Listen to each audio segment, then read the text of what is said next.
dirahmati oleh Allah. Alhamdulillah, berjumpa lagi dengan Ustazah Yulis. Pada kesempatan ini, teman-teman, kita akan melanjutkan sirahnya Nabi Ismail alaihi salam.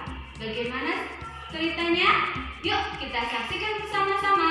Ketika Nabi Ibrahim alaihi salam hendak pergi, Siti Hajar mencoba menahannya dan berkata, "Wahai Ibrahim, kemana engkau hendak pergi?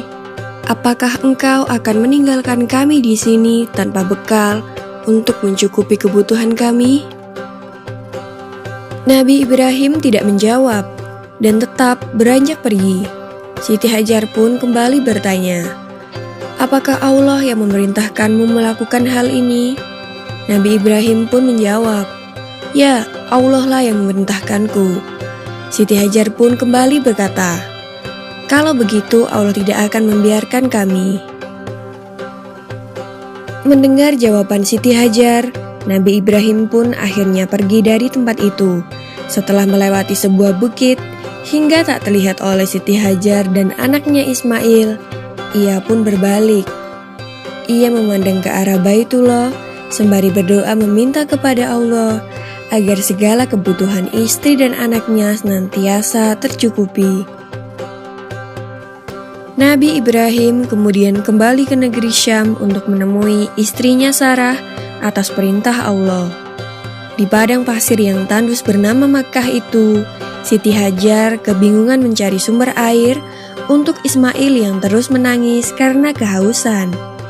Maka berlarilah Siti Hajar ke sana kemari tanpa arah tujuan. Berkali-kali ia pulang pergi antara Bukit Syafa dan Marwah, tetapi tidak didapatnya setetes air pun. Tiba-tiba Siti Hajar mendengar suara yang memerintahkan agar Ismail diletakkan di sebuah tempat. Maka diletakkanlah Ismail di tempat sesuai perintah yang ia dengar. Dengan izin Allah Subhanahu wa Ta'ala, kaki bayi Ismail yang menghentak-hentak itu seketika muncul mata air dari dalam pasir dengan derasnya.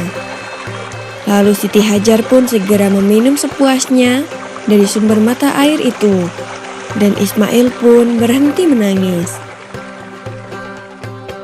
Tak lama kemudian, mata air itu makin melimpah. Jibril pun berkata kepada air itu, "Zam-zam," yang berarti berkumpullah. Maka dengan izin Allah, mata air itu mengumpul. Sampai sekarang, mata air itu tidak berhenti mengeluarkan air, dan dapat kita kenal dengan sebutan air Zam-zam. Peristiwa berlari-larinya Siti Hajar antara Bukit Safa dan Marwah dalam mencari sumber air akhirnya dijadikan salah satu rukun haji yang dinamakan sa'i. Para muslim yang menjalankan ibadah haji diwajibkan berlarian kecil sebanyak 7 kali antara kedua tempat itu. Kemudian datanglah suatu rombongan kafilah Arab dan suku Jurhum yang kebetulan sedang kehausan dan mencari-cari air. Sampai di kota Mekkah, tiba-tiba mereka melihat burung-burung yang sedang berterbangan di atas suatu bukit.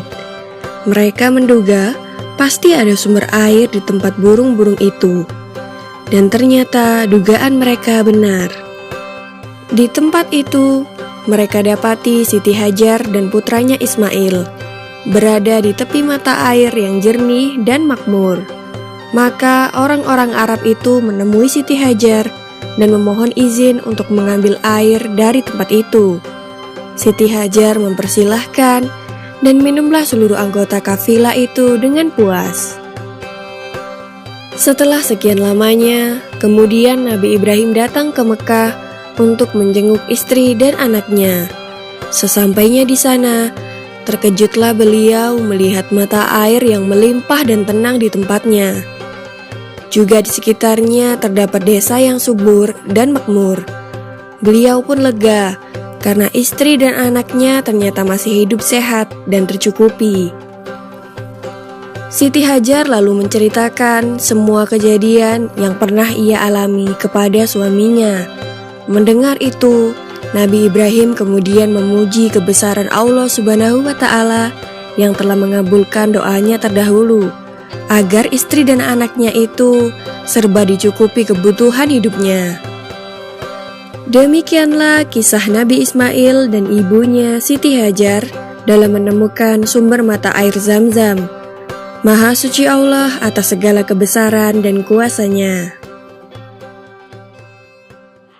Tadi teman-teman semuanya sudah menyaksikan sirahnya Nabi Ismail. Semoga bermanfaat ya. Assalamualaikum.